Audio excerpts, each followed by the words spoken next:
In the south wing stairwell of Phoenix Ridge High School, a quiet transfer student was about to face her biggest test yet. What started as a normal school day took a shocking turn when she came face to face with the school's most ruthless bully. Lena Cruz wasn't your typical high school junior. For years, she had spent her life mastering the art of parkour, known for her ability to turn any obstacle into an opportunity. When she encountered Tessa Monroe attempting to push her down 17 concrete steps, she had no idea she was walking into a moment that would define her entire high school experience. Lena's lightning-fast reflexes and trained precision that would lead to a complete transformation of Phoenix Ridge's social hierarchy. What began as systematic harassment would become a story of authentic courage triumphing over manufactured power. The hallways of Phoenix Ridge would never be the same after one quiet girl chose to reveal her true strength. Before we jump back in, tell us where you're tuning in from. And if this story touches you, make sure you're subscribed, because tomorrow, I've saved something extra special for you. Lena Cruz had been at Phoenix Ridge High School for exactly 3 hours and 27 minutes when she first noticed the south wing stairwell. The concrete steps descended at a steep angle toward the drama department's basement storage rooms, flanked by metal railings that had seen better decades. Most students avoided the area, preferring the wider main hallway stairs with their better lighting and heavier foot traffic. But Lena's eyes automatically cataloged the possibilities. The rail height was perfect for vaulting. The spacing between steps would allow for controlled momentum, and the narrow width would funnel any potential confrontation into predictable patterns. She hadn't meant to think tactically about school architecture. That was supposed to be behind her now, buried under baggy hoodies and a determination to stay invisible until graduation. But old habits died hard, especially when they'd kept you alive on competition circuits where one miscalculation meant broken bones and shattered dreams. The guidance office smelled like artificial vanilla and disappointment. Ms. Marquez looked up from a stack of transcripts, her dark eyes immediately focusing with the kind of intensity Lena recognized from therapists and social workers. The woman was maybe 40, with silver threading through black hair, pulled back in a professional bun that had loosened throughout the day. "Lena Cruz," Ms. Marquez said, not a question but an acknowledgement. "Welcome to Phoenix Ridge. I've been looking forward to meeting you." Lena shifted in the plastic chair, keeping her backpack straps tight against her shoulders. The weight distribution helped her feel grounded, less likely to fidget under scrutiny. "Thank you. I have my schedule already." "I see that." Ms. Marquez glanced at the papers. "Your transcripts are impressive. Honor roll at 3 different schools in 2 years. That kind of academic consistency, despite frequent moves, suggests remarkable self-discipline." The compliment felt like a probe. Lena had learned to deflect personal observations by redirecting to logistics. "My mom's work requires flexibility. We're used to adapting quickly. Architecture consulting, according to your file. That must be fascinating work." Ms. Marquez leaned back slightly, a calculated move to seem less intimidating. "What brings you to Phoenix Ridge specifically?" "Riverside Development Project. Mom's designing mixed-use spaces for the Hillside District." Lena provided the information mechanically while her peripheral vision tracked movement in the hallway beyond the office door. Students were heading to 4th period, their voices creating a familiar cacophony of teenage energy and social positioning. "Well, you've arrived during an interesting time. We're in the middle of our anti-bullying awareness initiative, which means faculty are particularly focused on helping new students integrate successfully." Ms. Marquez's tone suggested this wasn't standard administrative patter. "I want you to know my door is always open. Sometimes the transition period can be more challenging than we anticipate." Lena nodded politely, recognizing the subtext. Adults always thought they could predict who would struggle with social dynamics.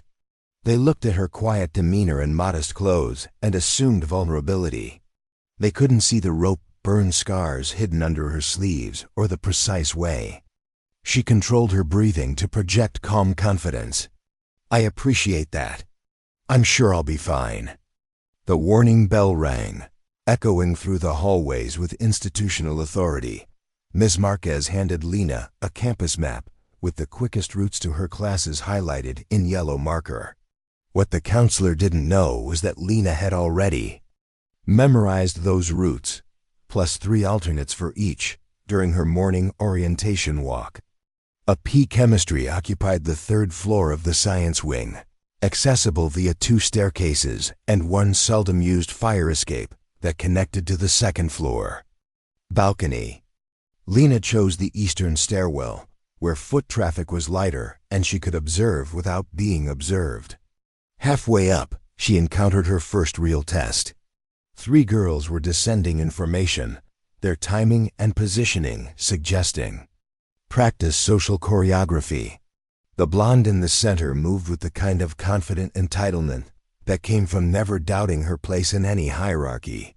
Her companions flanked her like bodyguards, one brunette with carefully applied makeup and designer accessories, the other Asian with the posture of someone perpetually ready to please. "Excuse me," the blonde said as they reached Lena's step. Her voice carried the false politeness of someone unaccustomed to genuine courtesy. "You're new, right?" Lena stepped aside to let them pass, but the blonde didn't continue down.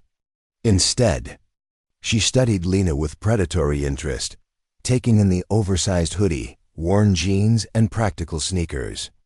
"I'm Tessa Monroe, Student Council VP, Yearbook Committee Chair." She paused, waiting for recognition that didn't come. "And you are?" "Lena Cruz."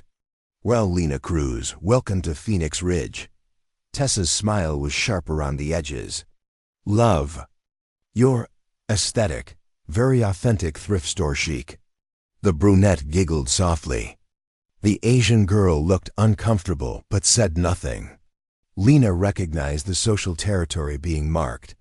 Tessa was establishing dominance through subtle degradation, testing whether Lena would submit, fight back, or find some third option. In parkour, the third option was usually vertical. "Thanks," Lena said simply, neither defensive nor aggressive. She continued up the stairs with measured steps, aware that all 3 girls were watching her movement. Behind her, she heard Tessa whisper something that made the brunette laugh louder. The Asian girl's footsteps hesitated on the landing before following her friends toward the main hallway. In a P chemistry, Lena chose a seat in the back corner where she could see both the door and the windows. Mr. Hendricks was explaining molecular bonds when she noticed the PA teacher watching through the hallway window. Mr. Darnell had the build of a former athlete, someone who understood the language of controlled movement. When their eyes met briefly, he nodded with what might have been recognition before continuing his patrol. After class, Lena headed toward the cafeteria, using a route that took her past the south wing stairwell again. This time, she noticed scuff marks on the concrete steps and loose bolts in the metal railing. The kind of details that mattered when calculating risk assessment. She wasn't planning to need that information. But at Phoenix Ridge High School, planning and reality didn't always align. The fire drill happened during 3rd period on Lena's 5th day at Phoenix Ridge. Mrs. Patterson had been explaining the historical significance of the Industrial Revolution when the alarm's sharp blare cut through her lecture about factory working conditions. Students groaned and shuffled toward the designated exits with practiced reluctance, their movements sluggish with familiarity. Lena followed the stream of bodies toward the main stairwell, where traffic immediately bottlenecked. 40 students trying to descend 2 flights of stairs created a human traffic jam that would take at least 6 minutes to clear. She glanced around, noting the emergency exit sign pointing toward a seldom-used side door that led to the building's eastern courtyard. The side route required navigating a short concrete wall that separated the upper parking lot from the lower courtyard level. Most students would see it as an obstacle requiring them to walk around to the approved pathway. Lena saw it as a time saver. She broke away from the crowd and headed for the exit. The wall was maybe 4 feet high, built from decorative concrete. Blocks with decent grip surfaces. Without breaking stride, she placed her left hand on the wall's edge and vaulted over in one fluid motion, landing softly on the grass below. The entire movement took less than 3 seconds. "Holy shit," someone said behind her. Lena turned to see Tessa Monroe standing at the emergency exit door, her perfect blonde hair slightly mussed from the hurried evacuation. Kylie Ramos stood beside her with wide eyes while Ivy Chun hung back slightly, clutching her violin case like a shield. "Did you just—" Kylie started. "Jump over a wall like it was nothing," Tessa finished, her voice carrying a note of grudging fascination. "Where did you learn to do that?" Lena felt the familiar tightness in her chest that came with unwanted attention. She'd been careful for almost a week, keeping her movements deliberately ordinary, consciously suppressing the muscle memory that wanted to find the most efficient path through any environment. "It's just a wall," she said. "Just a wall?" Tessa stepped closer, her posture shifting from casual observation to focused interest. "Most people would have gone around or found someone to help them down. You moved like some kind of, I don't know, ninja or something." Other students were beginning to notice the interaction. A small crowd gathered near the emergency exit, drawn by the magnetic pull of potential drama. Lena recognized the social dynamics shifting around her like weather patterns. She was becoming the center of attention, which was exactly what she'd been trying to avoid. "The drill's probably over soon," Lena said, taking a step toward the main building. "We should head back. Wait." Tessa's voice carried the authority of someone accustomed to being obeyed. "I'm curious about something. You've been here almost a week and you haven't tried to sit with anyone at lunch. You don't raise your hand in classes even when you obviously know the answers.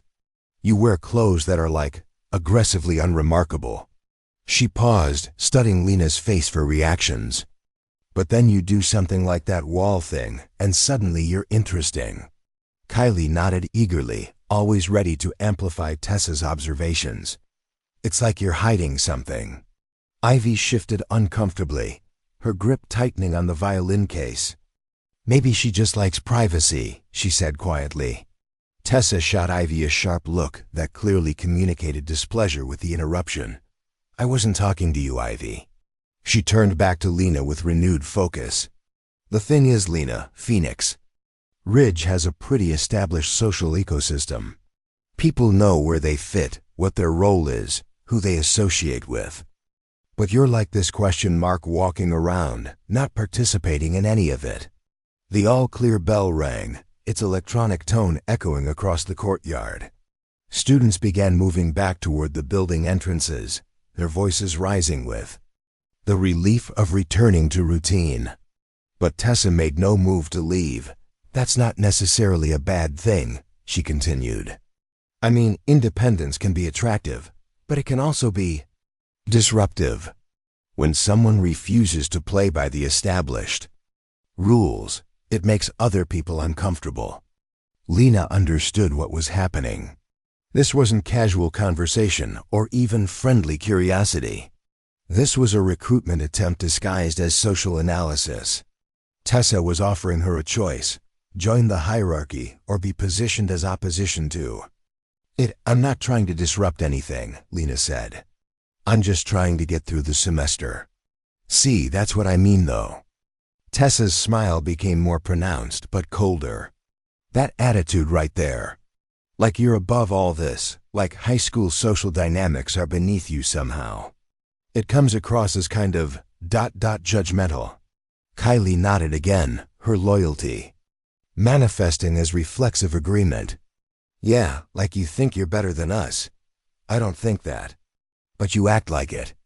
Tessa stepped closer, her voice dropping to a more intimate register that forced others to strain to hear. The way you dress, like you're making some kind of statement about materialism. The way you sit alone, like you're too good for regular teenage friendships. The way you just opt out of everything. Lena felt her breathing slow and deepen, an automatic response to social pressure that had been trained into her through years of competition. When the stakes were high, when the margin for error was razor thin, emotional regulation became a survival skill. "I'm sorry if I've given that impression," she said. "That wasn't my intention." "I'm sure it wasn't conscious," Tessa replied, her tone suggesting she didn't believe it for a second. "But intentions don't really matter if the effect is the same, right? Like, if someone feels excluded or judged, does it matter whether you meant to exclude or judge them?" It was a sophisticated manipulation, Lena realized. Tessa was reframing the conversation so that Lena's desire for privacy became an aggressive act against the social order. By refusing to participate in the hierarchy, she was somehow victimizing those who did participate. "The groups I've been in before," Lena said carefully, "I learned that sometimes it's better to observe first, understand the dynamics before jumping in." "What kind of groups?" Ivy asked, speaking before Tessa could stop her. Lena hesitated. The honest answer would open doors she'd been carefully keeping closed. But the lie would require ongoing deception, and she'd never been good at sustained dishonesty. Athletic teams mostly. "Training groups. What sport?" Kylie asked with genuine interest. "It's not really a traditional sport." Lena could feel herself being drawn into exactly the kind of personal revelation she'd been avoiding. More like movement training. Tessa's eyes sharpened with predatory focus. "Movement training, like what we just saw with the wall." The conversation was spiraling away from Lena's control. She glanced toward the building entrance, calculating the distance and the number of obstacles between her current position and the safety of anonymous hallways. "Look," she said, "I should really get to class." "Of course you should."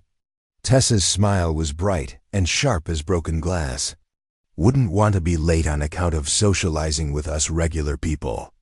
Lena walked toward the building, conscious of 3 sets of eyes tracking her movement. Behind her, she heard Tessa's voice carrying across the courtyard with perfect clarity. "Interesting girl, our Lena Cruz. I have a feeling we're going to get to know each other much better." The south wing stairwell was empty at 3:47 p.m. on a Tuesday, which was exactly what Tessa Monroe had been counting on. Drama club practice had ended 15 minutes early, leaving the basement level deserted except for the occasional janitor making rounds through the storage areas. The concrete steps descended 17 levels from the main floor to the lower basement, where costumes and set pieces waited in dusty silence for the next production. Lena had been heading for the main exit when she heard her name called from behind.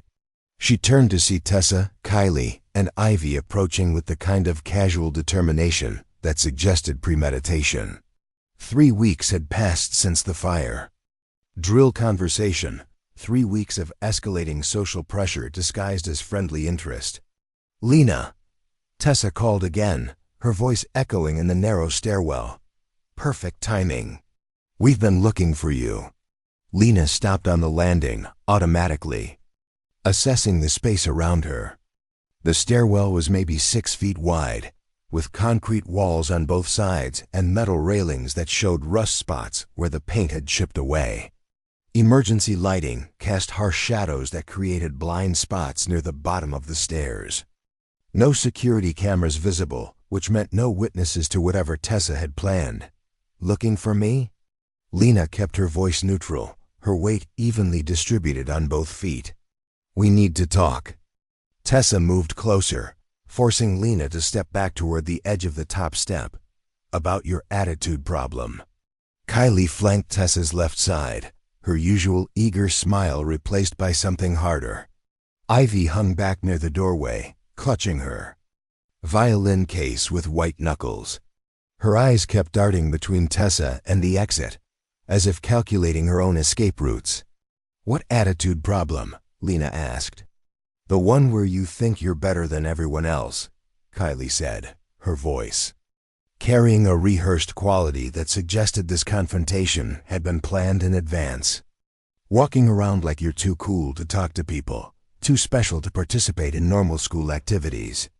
"I participate in school activities. Name one," Tessa challenged. Lena hesitated. She attended classes, completed assignments, showed up for mandatory assemblies. But those weren't the kind of participation Tessa meant, and they both knew it. "See?" Tessa took another step forward. "You can't even pretend to be normal. It's like you're allergic to fitting in." "Maybe she just doesn't like us," Ivy said quietly from near the door. "Shut up, Ivy." Tessa's voice snapped with irritation. "This isn't about likes or dislikes. This is about respect. About understanding that when you move somewhere new, you don't get to act like the place is beneath you." Lena felt the edge of the step behind her heel. The drop was 17 steps to the basement level, concrete with metal edges where the stairs met the walls.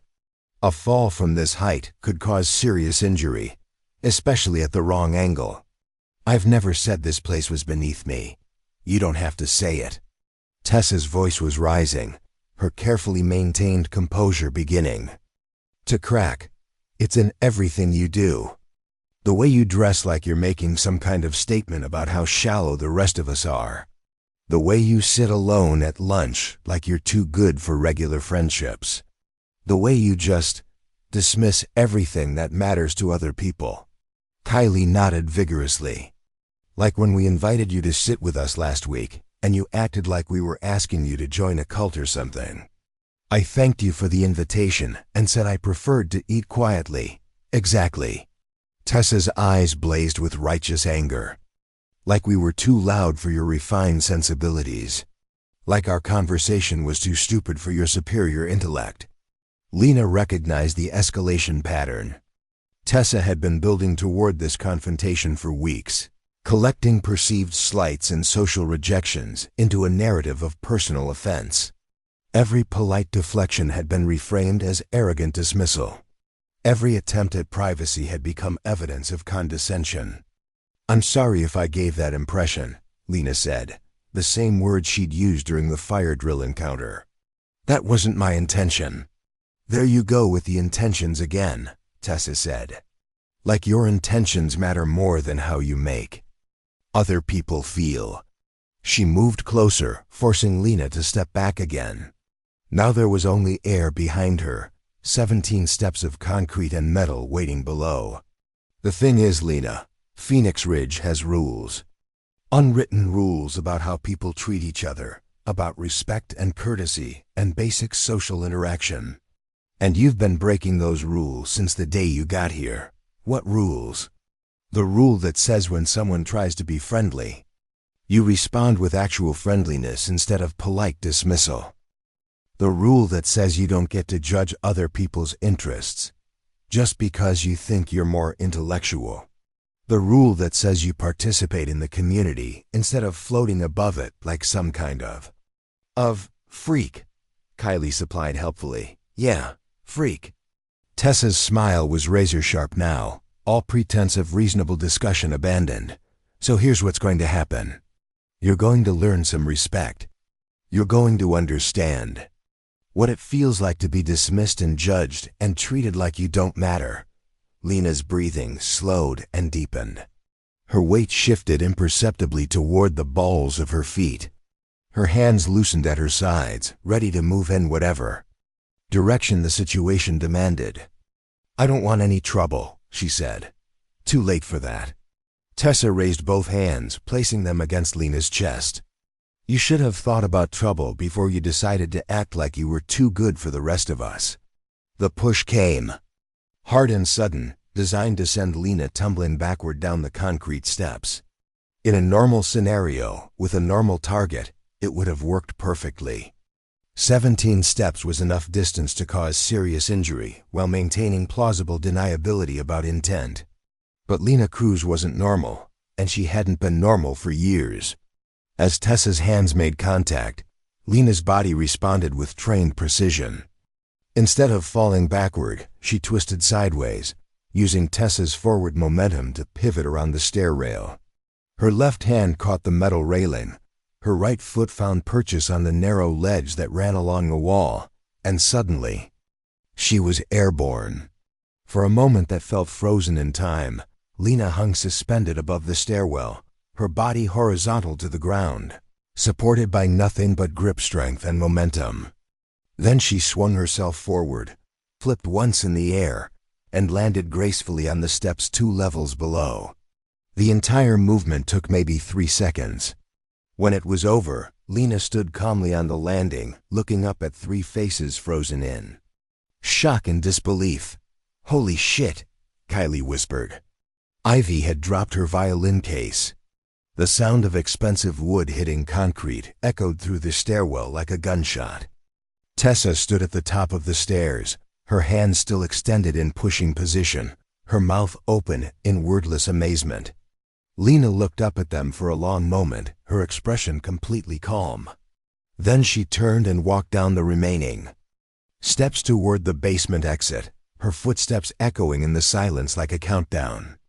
Behind her, she heard Tessa's voice, shaking with something that might have been fear or rage or both. "This isn't over." But Lena was already gone, disappeared into the maze of basement hallways that connected the drama department to the main building, and for the first time since arriving at Phoenix Ridge High School, she was smiling.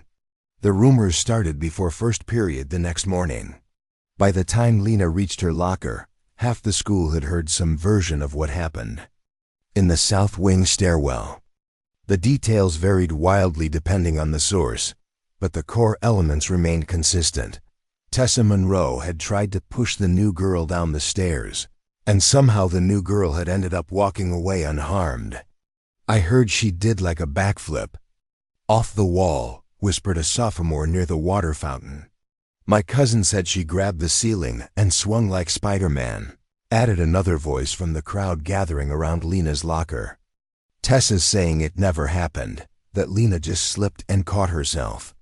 Lena spun her combination lock with deliberate precision, ignoring the whispered speculation swirling around her.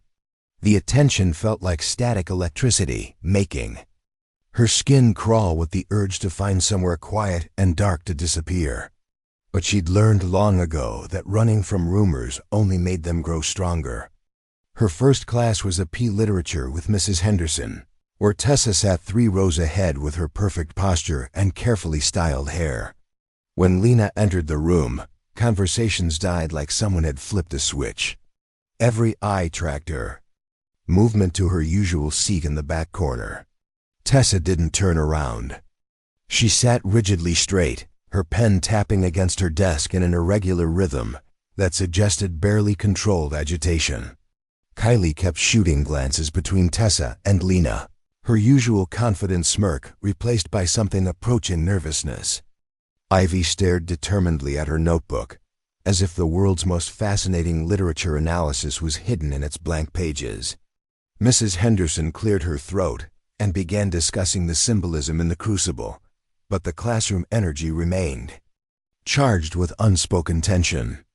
When she asked for volunteers to analyze the power dynamics in Miller-Salem, no one raised their hand. After class, Lena packed her books slowly, waiting for the room to empty before approaching the door. She'd almost made it to the hallway when Tessa's voice stopped her. "We need to talk." Lena turned to find Tessa standing near the whiteboard, her arms crossed and her expression unreadable. The classroom was empty except for Mrs. Henderson, who was erasing notes from the board with focused determination. "About what?" Lena asked. "About the story you're telling people." "I haven't told anyone anything." "Exactly." Tessa stepped closer, lowering her voice. "Which is almost worse than lying. You're letting them make up their own versions, and some of those versions make me look." She paused, searching for the right word. "Ineffective?" Lena suggested. Tessa's eyes flashed with anger. "I was going to say misunderstood." But ineffective works too. Mrs. Henderson finished erasing the board and turned toward her desk, clearly aware of the conversation but choosing not to intervene. The teacher's careful neutrality felt deliberate, as if she was giving them space to work things out while remaining close enough to prevent actual violence. "What do you want me to tell people?" Lena asked. "The truth. That it was an accident. That you slipped and I tried to help you, but you caught yourself on the railing. Is that what happened?" Tessa's jaw tightened. "It's what should have happened. What any normal person would have experienced in that situation. But I'm not normal." The words hung in the air between them like a challenge. Tessa stared at Lena with something approaching fascination, as if she was seeing her clearly for the first time. "No," she said finally. "You're really not." The warning bell rang, signaling 5 minutes until second period. Mrs. Henderson looked up from her desk with pointed attention, and Tessa took the hint. "This conversation isn't over," she said, gathering her books. "I know," Lena replied. But as Tessa left the classroom, Lena noticed something different in her posture. The entitled confidence had been replaced by something more calculating, more careful. For the first time since arriving at Phoenix Ridge, Tessa Monroe was unsure of her next move. The shift in power dynamics became more apparent throughout the day. During lunch, instead of holding court at her usual table, Tessa sat quietly while Kaylee did most of the talking. Several students who normally orbited their social circle seemed less eager to approach, as if sensing some fundamental change in the hierarchy. Lena ate her sandwich alone as usual, but now the solitude felt different. Instead of being ignored, she was being watched. Students she'd never spoken to would glance in her direction, then quickly look away when she met their eyes. A few even nodded politely when she passed them in the hallways. In PE class, Mr. Darnell assigned partner exercises for flexibility training. Lena found herself paired with a junior named Marcus who played JV basketball and normally wouldn't have acknowledged her existence. "So," he said as they stretched their hamstrings, "I heard you used to do gymnastics or something. Something like that. Cool. I mean, not that it's anyone's business what you did before you came here." He glanced around nervously. "But if you ever want to, show anyone some moves or whatever, that would be pretty awesome." Lena studied his face, looking for signs of mockery or hidden agenda. She found only genuine curiosity and a slight nervousness that suggested he wasn't entirely comfortable approaching her, but felt compelled to try. "Maybe," she said. After PE, she was changing in the locker room when Ivy Chun appeared beside her, moving with the careful deliberation of someone who had rehearsed a conversation. "Preparing and narrating this story took us a lot of time, so if you are enjoying it, subscribe to our channel. It means a lot to us. Now back to the story." "Hey," Ivy said quietly. "Hey, I wanted to apologize for yesterday, for just standing there while..." She trailed off, unable to finish the sentence. Lena pulled her hoodie over her head, considering her response. Ivy's discomfort was obvious, but so was her sincerity. Unlike Kylie's automatic loyalty or Tessa's manipulative charm, Ivy seemed to possess an actual conscience. "You don't need to apologize," Lena said. "Yeah, I do. What Tessa did was wrong, and I knew it was wrong, but I didn't say anything because I was scared." Ivy's voice was barely above a whisper. "I'm always scared of standing up to her because she has this way of making you feel like you're the problem if you disagree with her." Lena closed her locker and shouldered her backpack. Around them, other students were changing clothes and chatting about weekend plans, creating a bubble of normalcy that made Ivy's confession feel more intimate. "Fear is understandable," Lena said, "but it's also a choice."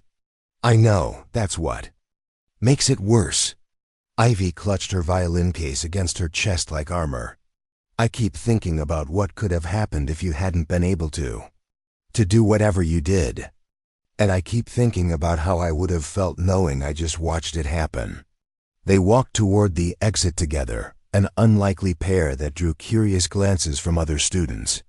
Lena could sense the social risk Ivy was taking by being seen talking to her, especially given the rumors circulating about yesterday's incident. "Thank you," Lena said as they reached the hallway. "For what?" "For apologizing. Most people don't bother."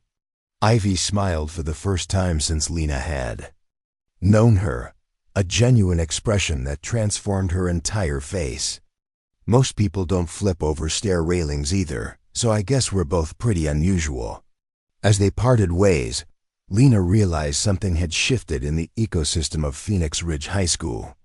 The incident in the stairwell had cracked the foundation of established power structures, creating space for different alliances and new possibilities.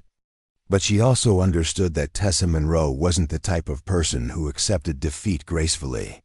The conversation in Mrs. Henderson's classroom had revealed someone recalculating strategy rather than admitting defeat.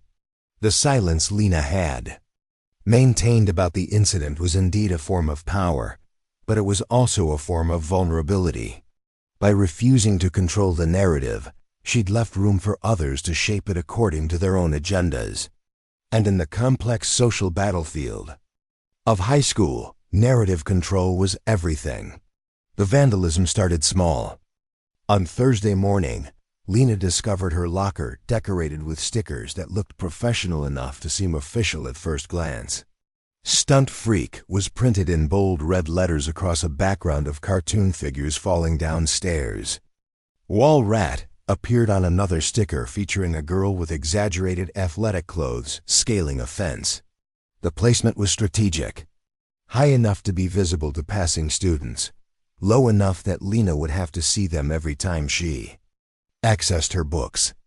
Whoever had applied them had used a strong adhesive that left sticky residue when she tried to peel them off, ensuring the removal process would be time-consuming and obvious. "Nice artwork," commented Jason Webb, a senior who normally ignored underclassmen entirely. "Very creative." His tone was neutral, but Lena caught the hint of approval in his voice. The stickers weren't just vandalism. They were social commentary that transformed her defensive maneuver in the stairwell into something freakish and unnatural. By Friday, the campaign had expanded. Anonymous flyers appeared on bulletin boards throughout the school, featuring grainy photos that looked like security camera footage but were obviously staged. "Phoenix Ridge's Most Wanted, Gravity Defier," read one headline, accompanied by a blurry image of someone vaulting over a fence. Another showed a figure hanging from what appeared to be a ceiling fixture with the caption, "When normal isn't enough." The images were clever forgeries, close enough to resembling real surveillance footage to seem credible while being obviously fake to anyone who looked closely. But most students didn't look closely. They saw the headlines, absorbed the narrative, and moved on to their next class. During lunch, Lena overheard a conversation between two sophomores at the table behind her. "My dad says she's probably been in trouble before," one was saying. "Like, kids don't just know how to do stuff like that unless they've been in gangs. Or whatever. Or maybe she's one of those parkour kids from YouTube," the other replied. "The ones who climb buildings and jump off bridges and stuff. Same difference. It's all about showing off and breaking rules." Lena continued eating her sandwich, but the conversation made her stomach tighten with familiar anxiety. She'd seen this pattern before, in other schools and other social situations. When people couldn't understand something, they often chose to fear it instead. And when they feared something, they usually tried to eliminate it. The escalation continued into the next week. Her pay clothes went missing from her locker, forcing her to sit out class while Mr. Darnell investigated. Every afternoon, Lena found her bike tires deflated, forcing her to walk home while figuring out how to get them fixed. To make matters worse, a fake social media account called Phoenix Ridge Freak was created. POSTING daily updates about her supposed training routine, complete with fake quotes about her disdain for normal people who can't fly. But the most unsettling change was how the other students started treating her. What used to be curious glances became cautious stares. Conversations would stop when she walked past groups in the hall. Teachers started watching her more closely, almost expecting her to scale walls or swing from the light fixtures. In a matter of days, her reputation had gone from quiet new girl to dangerous outsider, all because of rumors, despite her not doing anything to provoke them. On Wednesday afternoon, while leaving the library, Ms. Marquez, the guidance counselor, stopped her in the hallway. "Lena, could I speak with you for a moment?" she asked. The counselor's office felt smaller than before. Ms. Marquez closed the door, signaling Lena to sit in the familiar plastic chair, but her attitude was colder, more detached. "I've been hearing some interesting stories about you lately," Ms. Marquez said. "I'm sure you have. Care to explain what happened in the South Wing stairwell last week?" Ms. Marquez asked. Lena thought for a moment. She could tell the truth about Tessa trying to push her down the stairs, but that would require revealing her training and defensive skills. She could lie and say it was a misunderstanding, but Ms. Marquez seemed too sharp to fall for that. "Someone tried to hurt me," Lena replied. "I stopped them from succeeding." "By doing what exactly?" Ms. Marquez asked. "By not falling down the stairs." Ms. Marquez leaned back, studying Lena carefully. "The rumors say you have specialized athletic training, gymnastics, martial arts, something like that." "I have some athletic experience." "What kind of experience?" "Parkour," Lena said after a long pause. "Parkour," Ms. Marquez repeated, as if testing the word. "That's the sport where people jump between buildings and climb walls?" "It's more about moving efficiently and overcoming obstacles, but yes, that's the gist of it." "And you're trained in movement efficiency?" "I was before we moved here." Ms. Marquez wrote something down in her notes. "Trained to what level? Recreational? Competitive?" Lena felt the weight of the decision. Answering honestly would expose her more, but avoiding the question would only fuel more rumors. "Competitive," she admitted. "How competitive?" "National level, youth divisions." Ms. Marquez stopped writing, looking at her sharply. "National level? You competed against the best young athletes in the country?" "Yes." "And you didn't think this was important to mention in your transfer paperwork?" "I'm not competing anymore. I haven't trained seriously in over a year. It's not relevant here." "It's relevant when students are creating fake social media accounts to document your supposed supernatural abilities," Ms. Marquez said, her tone dry. "It's relevant when other students are afraid you might start climbing the walls during chemistry class." "I would never do anything to disrupt class or put anyone at risk." "I believe you. But high school social dynamics often care more about perception than reality." Ms. Marquez set down her pen and leaned forward.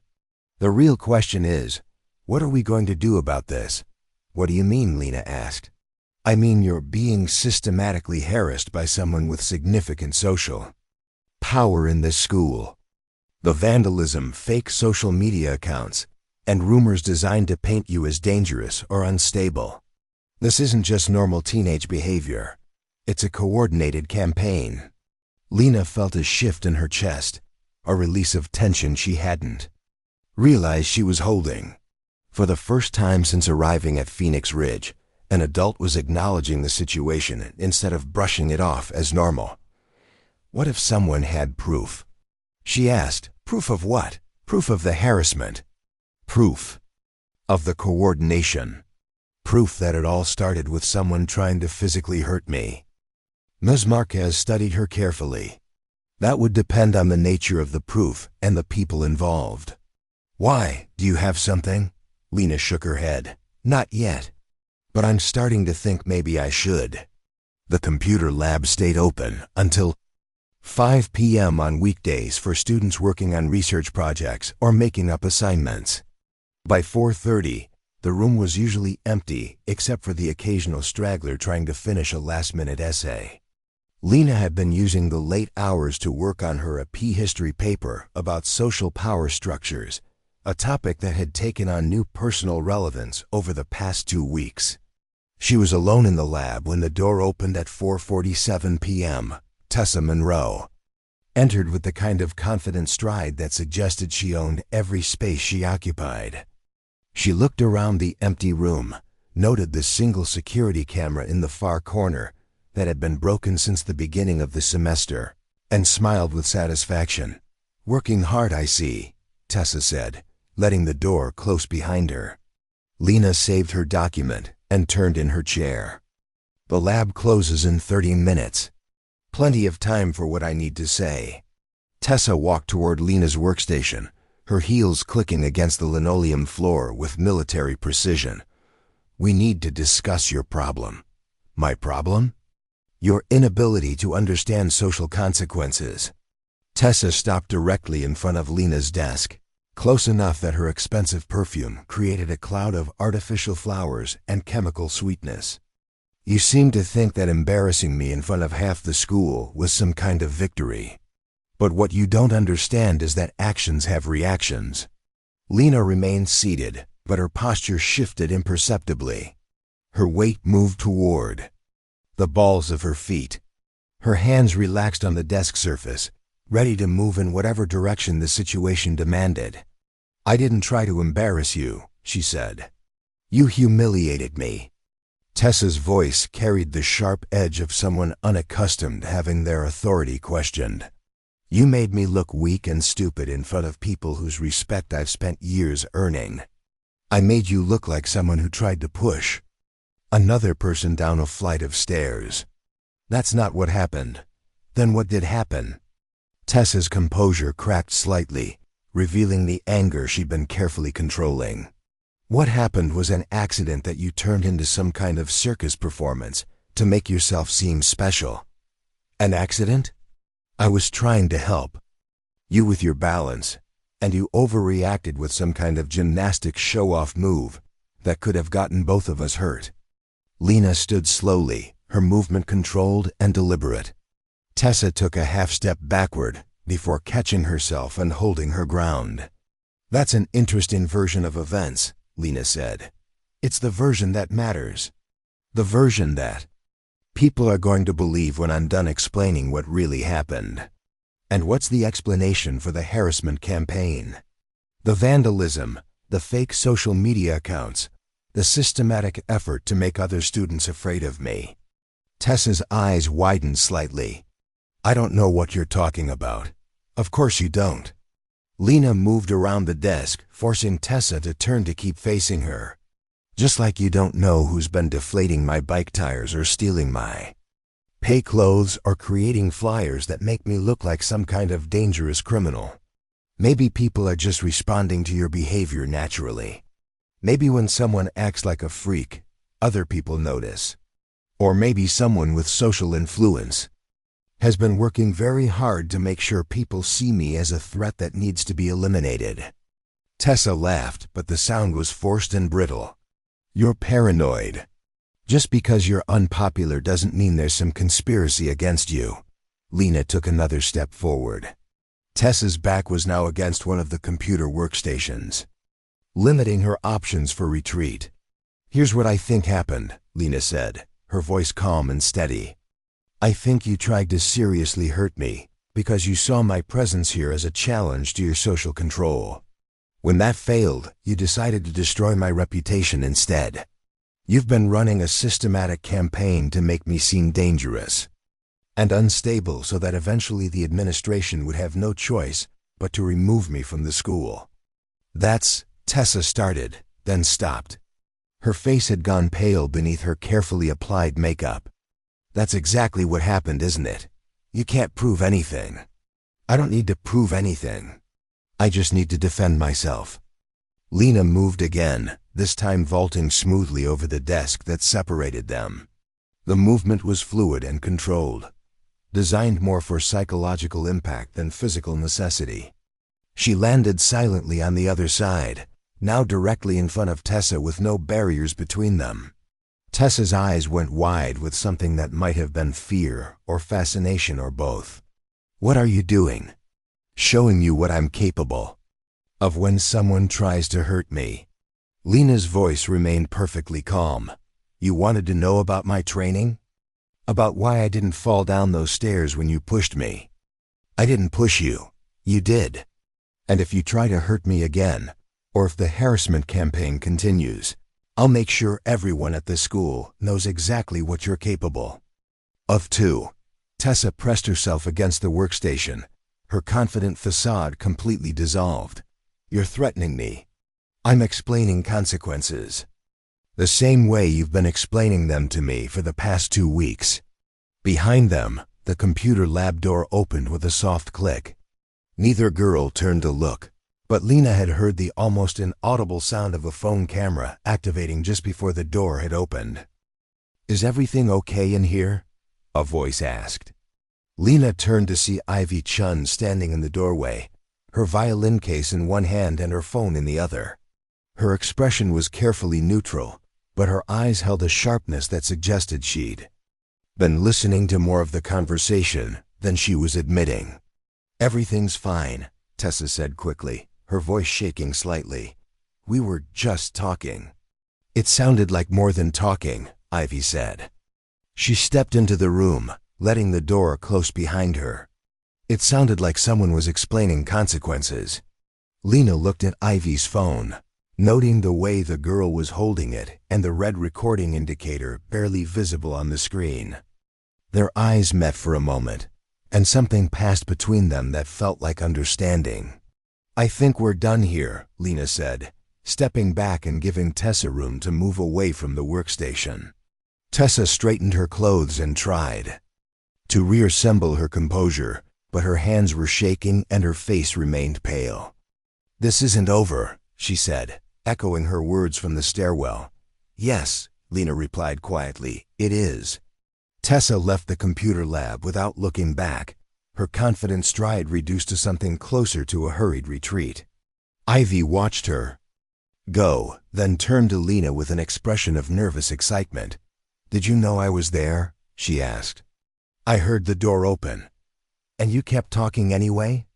Lena studied Ivy's face, noting the way the girl was clutching her phone and the barely contained energy in her posture. Did you get what you needed? Ivy's smile was small but fierce. I got everything. The video appeared on Phoenix Ridge High's anonymous confession page at 11:47 p.m. on a Thursday night. By Friday morning, it had been viewed 847 times, shared across 14 different group chats, and screenshot by enough students that deleting the original became pointless. The footage was crystal clear. Tessa's voice came through with perfect audio quality as she admitted to orchestrating the harassment campaign, denying responsibility for pushing Lena down the stairs, and threatening continued consequences for Lena's behavior. The video captured Lena's calm responses, her controlled movement over the desk, and most damaging of all, Tessa's obvious fear when confronted with actual accountability. Lena discovered the video's existence when she checked her phone before getting out of bed and found 17 text messages from numbers she didn't recognize. Most contained variations of "Holy shit, did you see this?" and links to the same social media post. By the time she arrived at school, the hallway conversations had a different energy than she'd experienced in weeks. Instead of suspicious whispers about her alleged supernatural abilities, students were discussing Tessa's recorded confession with the kind of fascinated horror usually reserved for reality TV scandals. The girl who had spent years cultivating an image of sophisticated leadership was now being seen as a calculating bully caught in her own web of deception. I can't believe she actually said all that stuff, Lena overheard a junior saying near the main entrance. Like, she basically admitted to trying to ruin someone's life because she felt threatened. The scary part is how calm she sounded about it, her friend replied. Like destroying people is just normal business for her. Lena made her way to her locker, which for the first time in weeks was free of vandalism. Someone had even cleaned off the adhesive residue from the stickers, leaving the metal surface pristine. A folded piece of paper fell out when she opened the door. "Thank you for not backing down. Some of us have been waiting for someone to stand up to her for years." A friend. The handwriting was unfamiliar, but the sentiment was echoed throughout. The morning as students she'd never spoken to nodded respectfully when they passed her in the hallways. The social dynamics that had seemed so fixed and immutable just days before were shifting with earthquake-like suddenness. In first period of P literature, Tessa's usual seat was empty. Kylie sat alone at their shared table, looking smaller and more uncertain than Lena had ever seen her. When Mrs. Henderson asked for volunteers to discuss the theme of reputation in the crucible, Kylie's hand shot up with desperate eagerness.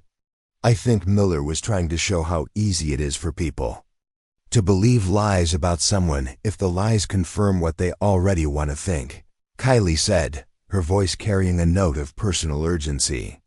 "Like, once a narrative gets started, people don't really care about the truth anymore." Mrs. Henderson nodded approvingly. "Interesting perspective, Kylie. What do you think motivates people to create false narratives in the first place?" "Fear," Kylie said without hesitation. "Fear of losing power or control or relevance. So they try to tear down anyone who makes them feel insecure." The classroom fell silent. Everyone understood that Kylie wasn't just analyzing literature anymore. She was providing commentary on recent events. Lena caught her eye across the room, and for a moment, something like understanding passed between them. After class, Kylie approached Lena's desk with obvious nervousness. "Can we talk?" she asked. They walked toward the library in awkward silence, surrounded by the buzz of student conversations that seemed to orbit around them without quite including them. Kylie's usual confident stride had been replaced by something more hesitant, as if she was unsure of her right to occupy space.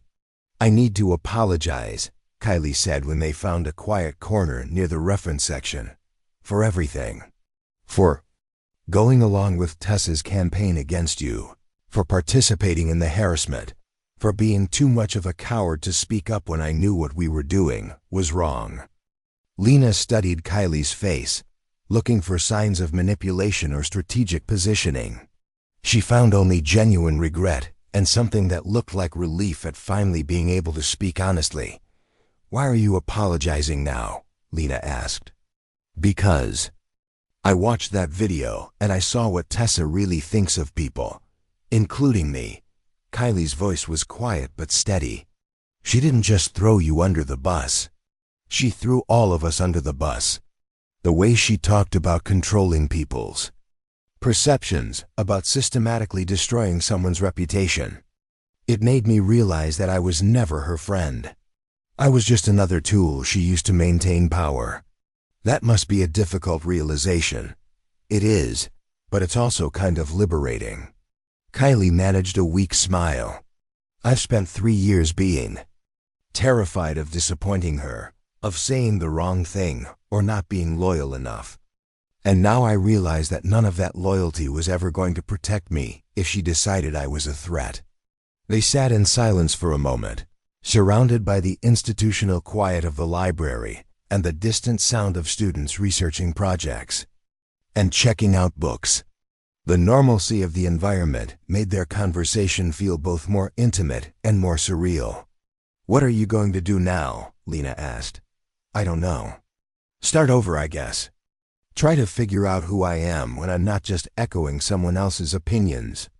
Kylie looked directly at Lena for the first time since they'd sat down. "What you did in that computer lab, standing up to her like that. I wish I'd had that kind of courage years ago." Courage isn't about not being afraid. It's about doing what's right, even when you are afraid. "Is that from your parkour training?" Lena shook her head. "That's from my mom. She says a lot of things that sound like fortune cookies, but turn out to be true when you need them most." Kylie laughed, a genuine sound that transformed her entire face. "Your mom sounds wise." "She is. She's also going to want to hear about all this when I get home." She has strong opinions about people who try to hurt her daughter. Protective. Mom, protective and smart. She taught me that sometimes the best way to deal with bullies is to let them reveal themselves to everyone else. Kylie was quiet for a moment, processing this information. Is that what you were doing? In the Kiel computer lab? Letting Tessa reveal herself? I was defending myself. But I was also hoping that someone would finally see what was really happening. Ivy saw. Ivy chose to see. That's different. Yeah, Kylie said softly. It really is. The warning bell rang, signaling 5 minutes until third period.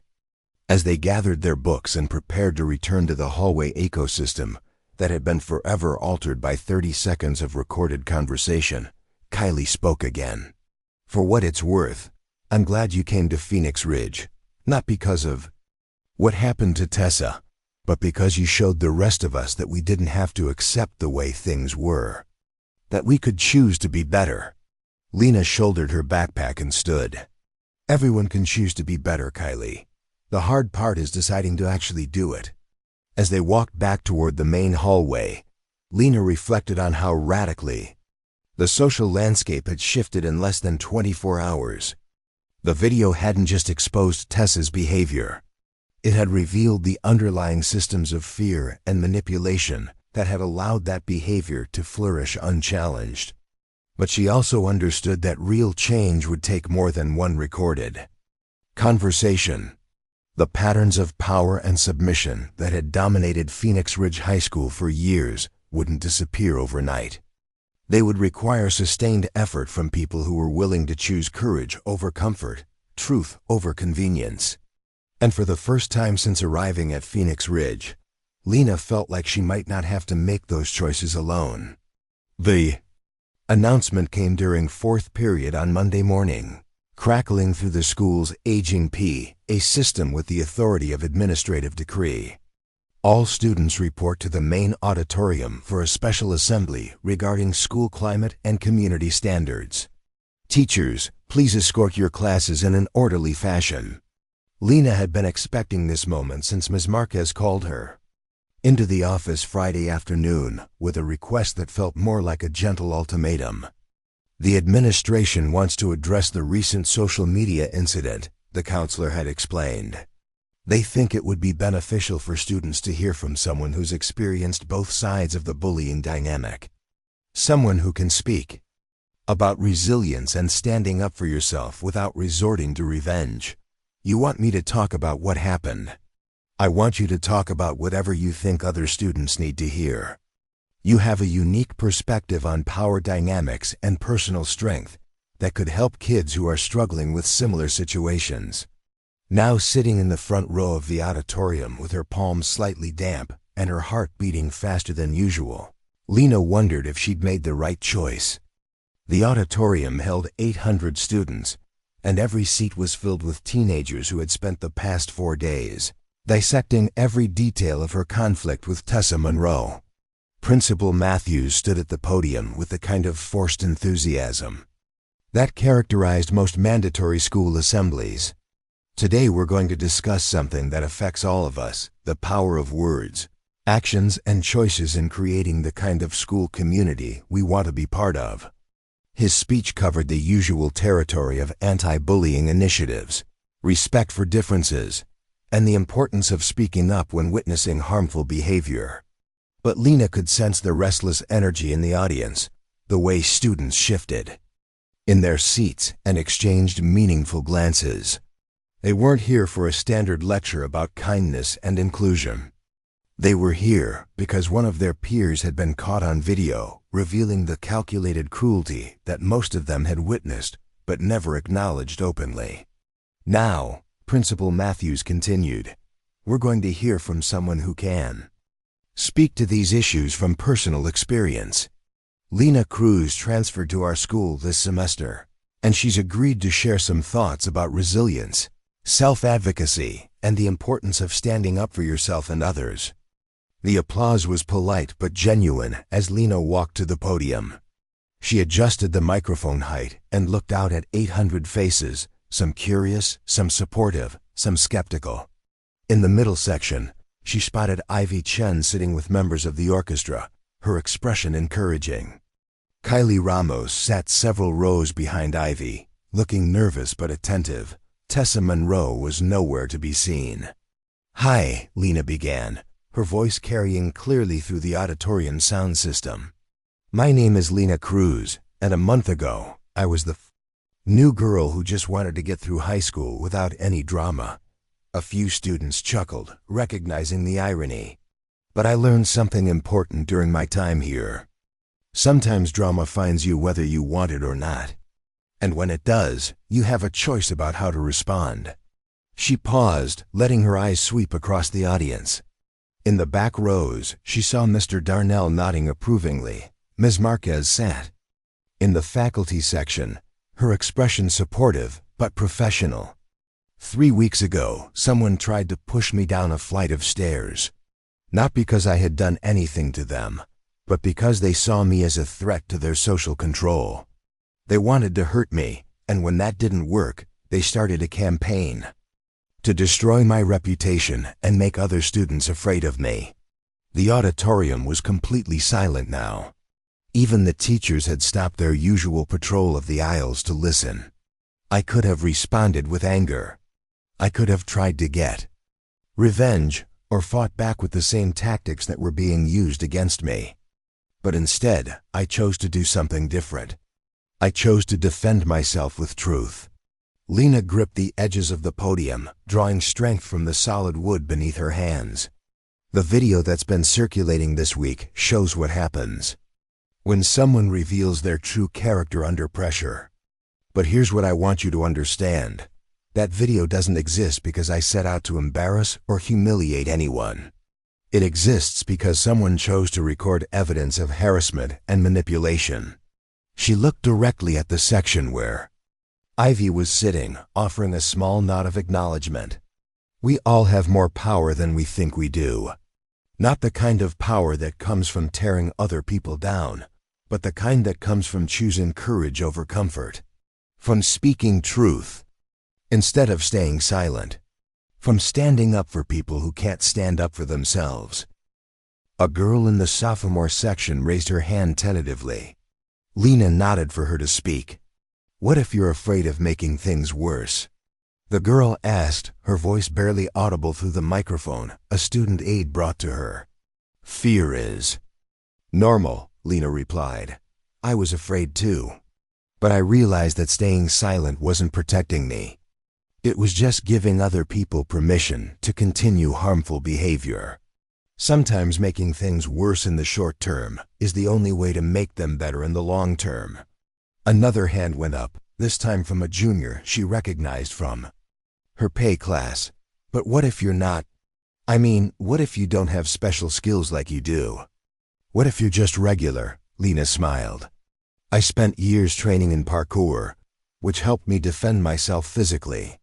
But the skills that really mattered weren't about jumping or climbing.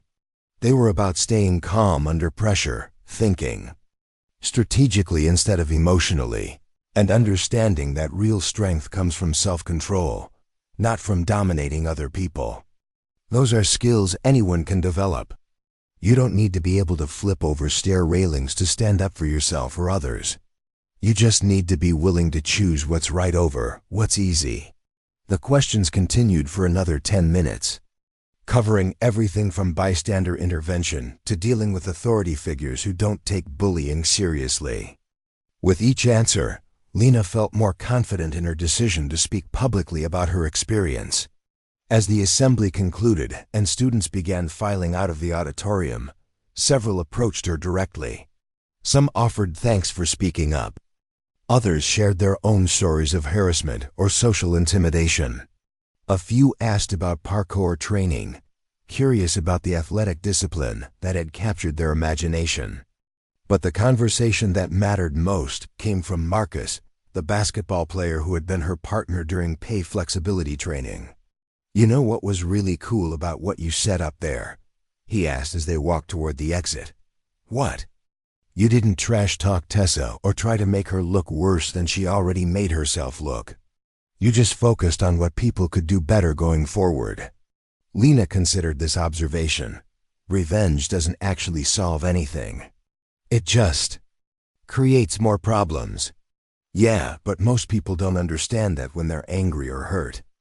I had good teachers, Lena said, thinking of her mother's voice explaining the difference between justice and vengeance. During one of their late-night conversations about competition ethics, as they reached the hallway, Marcus paused. Hey, if you ever want to show some people those parkour moves you were talking about, the track team trains after school on Tuesdays and Thursdays. Mr. Darnell said he'd be interested in cross-training techniques that could help with agility and obstacle navigation. Lena felt something shift in her chest, a loosening of the protective barriers she'd maintained since arriving at Phoenix Ridge. For the first time in months, someone was inviting her to share her skills rather than hide them. I'll think about it, she said.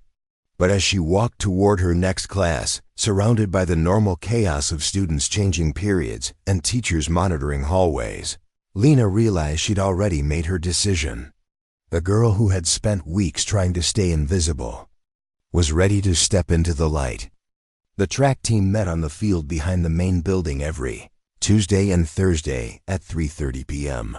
From her classroom window during 8th period, Lena could see the athletes stretching on the grass, their movements organized into the familiar patterns of warm-up routines she remembered from her own competitive days. Mr. Darnell moved among them with the confident efficiency of someone who understood both individual improvement and team dynamics. It had been 2 weeks since the assembly, 2 weeks since the social ecosystem of Phoenix Ridge High School had reorganized itself around new power structures and different alliances. Tessa Monroe had returned to school after a 3-day suspension, but her influence had evaporated like morning fog. She sat alone at lunch, walked between classes without her usual entourage, and spoke only when directly addressed by teachers. The transformation was so complete that Lena almost felt sorry for her. Almost. You're thinking about it, aren't you? Ivy Chun slid into the seat next to Lena in a P chemistry, her violin case propped carefully against the lab table. Thinking about what?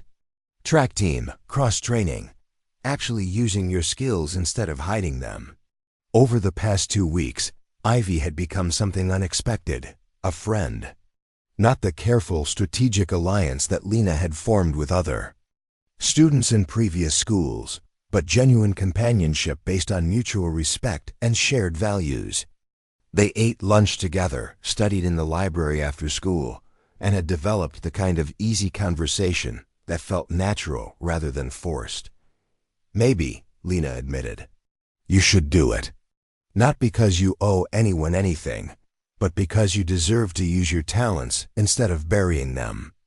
Mr. Peterson began explaining the properties of ionic compounds, but Lena's attention drifted toward the window where the track team was transitioning from stretching to sprint drills. She recognized the patterns from her own training: explosive starts, controlled acceleration, the careful balance between speed and endurance that defined distance running. Parkour shared some of those same principles, but applied them to three-dimensional environments where the obstacles were part of the challenge rather than barriers to overcome. The precision required to navigate urban landscapes at speed had translated into an understanding of movement efficiency that could benefit traditional athletes. What changed your mind? Ivy asked quietly, careful not to attract Mr. Peterson's attention. About what? About staying hidden. A month ago, you were doing everything possible to avoid attention, and now you're considering joining a team sport. Lena considered the question. The honest answer was complicated, involving her mother's late-night phone calls about the importance of authentic self-expression, Ms. Marquez's gentle encouragement to find positive ways to integrate into the school community, and her own growing fatigue with the emotional energy required to constantly suppress her natural abilities. I got tired of pretending to be someone I'm not, she said finally. Good. Pretending is exhausting. After chemistry class, Lena found herself walking toward the athletic fields instead of the library or the bus stop. The track team was working on hurdle techniques, with Mr. Darnell providing individual coaching on form and timing. She stood at the edge of the field, watching the athletes practice the kind of controlled explosive movement that formed the foundation of parkour training. "You going to stand there all afternoon, or are you going to come help me teach these kids how to actually clear obstacles?" Mr. Darnell had approached without her noticing, moving with the quiet confidence of someone comfortable in athletic environments. Up close, she could see the scars on his hands and forearms that suggested his own history of physical training and competition. "I was just watching," Lena said. "I know. You've been watching for 2 weeks. Marcus told me you might be interested in sharing some cross-training techniques." "Maybe. I don't want to interfere with your coaching methods," Mr. Darnell laughed. "Kid, I ran track in college 20 years ago. My methods could use some fresh perspective, especially from someone who understands movement in 3 dimensions instead of just straight lines." He gestured toward the hurdles where 3 runners were struggling with their approach timing. "See Johnson over there? Great sprinter, but he fights the hurdles instead of flowing over them. Treats each obstacle like an enemy instead of part of the course. You ever have that problem in your training?" "All the time, when I was starting out. The key is changing your mindset about what obstacles represent. Show me." The request was casual but direct, offered without pressure but with genuine interest. Lena looked at the hurdles, calculating height and spacing, considering the demonstration that would be most useful without being show-offy. "Can I borrow those?" she asked, pointing to a pair of spare running spikes sitting on the equipment bench. "Help yourself." Lena changed shoes and walked to the starting line, feeling the familiar tightness in her chest that came with performing in front of others. But this time, the nervousness was balanced by anticipation rather than anxiety. She was about to share something she loved instead of defending something she was trying to hide. "The trick," she called to the gathered athletes, "is to think of hurdles as stepping stones instead of barriers. You're not jumping over them. You're using them to maintain your momentum." She started at a moderate pace, building speed as she approached the first hurdle.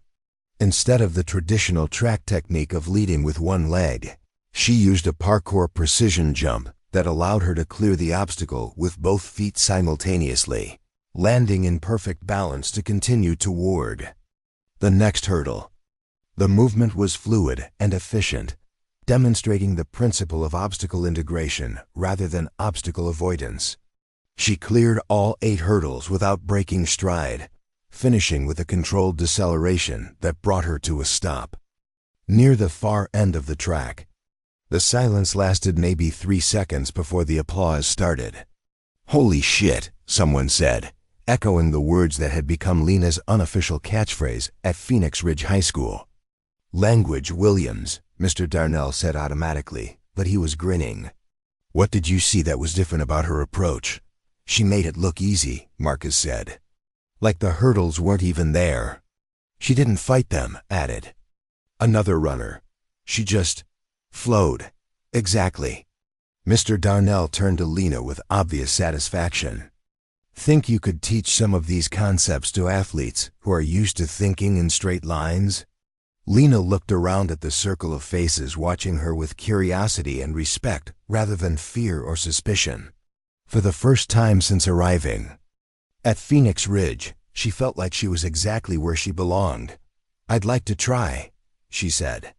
As practice continued with Lena demonstrating movement efficiency techniques and the track team experimenting with new approaches to familiar obstacles, she felt something she hadn't experienced in over a year, the pure joy of athletic collaboration. She was still the quiet girl who preferred observation to performance, still the daughter of a traveling architect who might move again in 6 months. But she was no longer hiding from who she was or apologizing for the skills that made her different. And in the golden afternoon light of a Phoenix Ridge practice session, surrounded by athletes eager to learn new ways of moving through the world, that felt like exactly the right place to be. The last day of the semester arrived with the kind of perfect weather that made Phoenix Ridge High School look almost cinematic in the afternoon light. Students spilled out of classrooms carrying yearbooks, permission slips for summer programs, and the particular energy that came with temporary freedom. The hallways buzzed with vacation plans, college prep schedules, and promises to stay in touch that might or might not survive the summer break. Lena stood on the roof of the south wing, accessed through a maintenance door that most students didn't know existed. The same building that had housed the stairwell where everything had changed now provided her with the perfect vantage point to observe the controlled chaos of semester's end.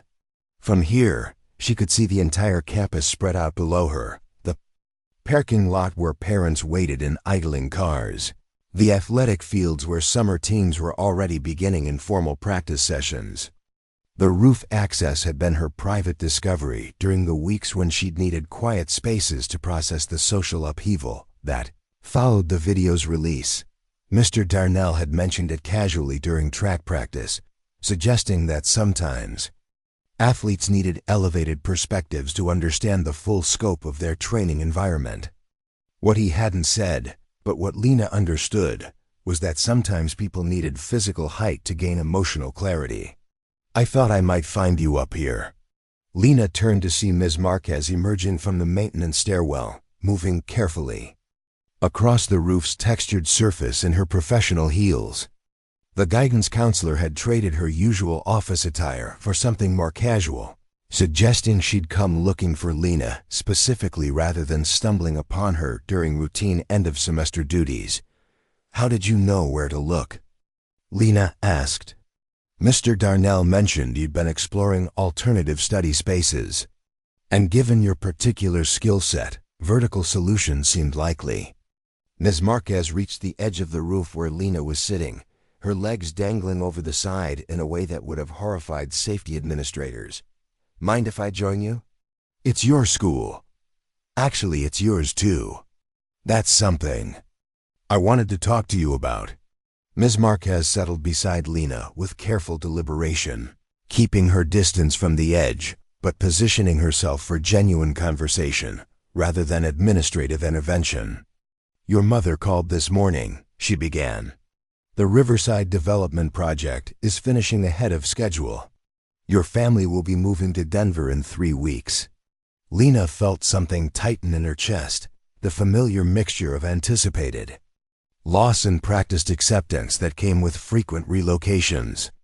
She'd known this moment was coming since the day she'd arrived at Phoenix Ridge, but knowing hadn't made it easier to process. "I figured it was coming soon. Mom's been talking about Colorado architecture firms during our evening calls. How do you feel about leaving?" The question was gentle but direct, carrying the kind of therapeutic weight that Ms. Marquez specialized in. Lena considered various responses, from the casual dismissal she usually offered to adults who asked about moving to the complex emotional truth that she'd been avoiding examining too closely. "Different than usual," she admitted. "Usually I'm ready to leave by the time we move. Ready for a fresh start, new challenges, different scenery. But this time you built something worth keeping." "I built something anyway. I'm not sure what it's worth yet." Below them, the track team was gathering for their final practice of the semester. Lena could see Marcus leading warm-up stretches, his form incorporating some of the movement efficiency techniques she'd taught him over the past month. Other athletes were experimenting with parkour-inspired approaches to their regular training, treating obstacles as opportunities for creative problem-solving rather than barriers to overcome. "Want to know what I think it's worth?" Ms. Marquez asked. "I have a feeling you're going to tell me regardless. I think you changed the entire social ecosystem of this school. Not through force or manipulation or revenge, but through authentic self-expression and strategic courage. Students who were afraid to speak up before are finding their voices. Teachers are paying more attention to power dynamics they previously ignored. The administration is implementing new policies about documentation and intervention that could prevent Future situations like the one you experienced. Lena watched a group of underclassmen practicing precision jumps over the decorative planters near the main entrance, their movements tentative but enthusiastic. Several of them had approached her after the assembly to ask about parkour training. Resources curious about the discipline that had captured their imagination through her story. That sounds like you're giving me too much credit for changes that were probably inevitable. Maybe. Or maybe you were the catalyst that allowed those changes to happen when they did. In the way they did, with minimal collateral damage to everyone involved. A warm breeze carried the sound of voices from the courtyard, where students were signing yearbooks and taking group photos. Somewhere in that crowd, Ivy Chun was probably collecting contact information from orchestra members, preparing for summer music camps and fall auditions. Kylie Ramos was likely navigating the social complexity of a friend group that no longer revolved around Tessa Monroe's gravitational pull. What happened to Tessa? Lena asked. After the suspension, I mean. I see her in classes sometimes. But she's different, smaller, Ms. Marquez said. Which isn't necessarily a bad thing. Sometimes people need to lose artificial power before they can discover authentic strength. Do you think she learned anything? I think she learned that control based on fear is fragile and temporary. Whether she learned anything more constructive remains to be seen. They sat in comfortable silence for several minutes, watching the controlled chaos of semester's end play out below them. Lena found herself memorizing details, the way afternoon light hit the brick facades of the older buildings, the precise pattern of foot traffic as students navigated between destinations, the sound of laughter carrying across distances that would have seemed impossible from ground level. I have something for you, Ms. Marquez said, reaching into her bag and producing a manila envelope. Letters from students who wanted to thank you but weren't sure how to approach you directly. I've been collecting them since the assembly. Lena accepted the envelope, surprised by its weight. Through the thin paper, she could feel the edges of multiple handwritten notes, some on school stationery, others on personal paper that suggested effort and intentionality. There are also some contact requests from parkour gyms in Denver, Ms. Marquez continued. I took the liberty of researching programs in your new city. Apparently, your story has spread beyond Phoenix Ridge through social media and athletic networks. Several coaches are interested in working with someone who has your combination of technical skills and leadership experience. Leadership experience? Lena, you organized a track team cross-training program that's being adopted as a permanent part of our athletic curriculum. You created a support network for students dealing with harassment that's become a model for peer intervention. You demonstrated how to respond to aggression with strategy rather than escalation. Ms. Marquez's voice carried conviction that brooked no argument. That's leadership. Lena opened the envelope and glanced at the first letter, written in careful script on lined notebook paper. Thank you for showing us that being different isn't the same as being wrong, and that being quiet doesn't mean being weak. Sarah, freshman. I need to ask you something, Lena said, closing the envelope. Do you think I did the right thing? All of it, I mean. The way I handled Tessa, the video situation, going public at the assembly. Ms. Marquez was quiet for a long moment, her gaze focused on the horizon where the city skyline met the desert mountains. I think you did something very rare, she said finally. You responded to cruelty with integrity, to fear with courage, and to power with wisdom. You could have destroyed Tessa's reputation completely, made her a social pariah, turned yourself into the kind of person who gains strength by diminishing others. Instead, you chose to build something positive from a negative situation. It didn't feel wise at the time. Most of it felt like improvisation. The best leadership usually does. The final bell of the semester rang, its electronic tone echoing across the campus with the authority of institutional conclusion. Below them, students began streaming toward parking lots and bus stops, their voices rising with the excitement of temporary freedom and summer possibilities. Lena stood, brushing dust from her jeans and shouldering her backpack. In 3 weeks, she would be starting over again in Denver, navigating new social dynamics and different challenges. But this time, she wouldn't be hiding from who she was, or apologizing for the skills that made her different. "One more thing," Ms. Marquez said as they prepared to leave the roof. "The maintenance door locks automatically from the inside. How exactly were you planning to get down from here?" Lena smiled, the expression transforming her entire face. "Ms. Marquez, did you forget who you're talking to?" She walked to the edge of the roof, gauged the distance to the second-floor balcony, and executed a controlled descent that took her from the south wing roof to the courtyard level in 3 precise movements. The landing was silent and graceful, drawing applause from a group of summer school students who had been watching from the entrance. Looking up at Ms. Marquez, who was shaking her head with amused resignation, Lena called, "The stairs are probably safer for you." As she walked across the courtyard toward the parking lot where her mother was waiting, Lena felt the weight of the envelope in her backpack and the lightness of possibility in her chest. The girl who had arrived at Phoenix Ridge High School, determined to stay invisible, was leaving as someone who understood the difference between hiding and choosing when to reveal yourself. In Denver, there would be new challenges, different obstacles, fresh opportunities to choose between fear and courage. But for the first time in her life, Lena was looking forward to the unknown. Behind her, the south wing stairwell stood empty and quiet, its concrete steps holding the memory of a moment when everything changed.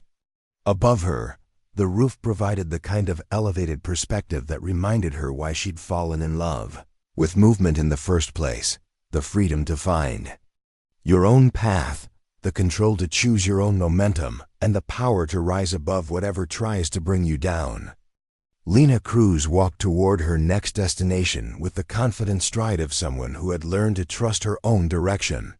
And in the golden afternoon light of a Phoenix Ridge summer, that felt like exactly the right way to move through the world. Up next, you've got 2 more standout stories right on your screen. If this one hit the mark, you won't want to pass these up. Just click and check them out. And don't forget to subscribe and turn on the notification bell so you don't miss any upload from us.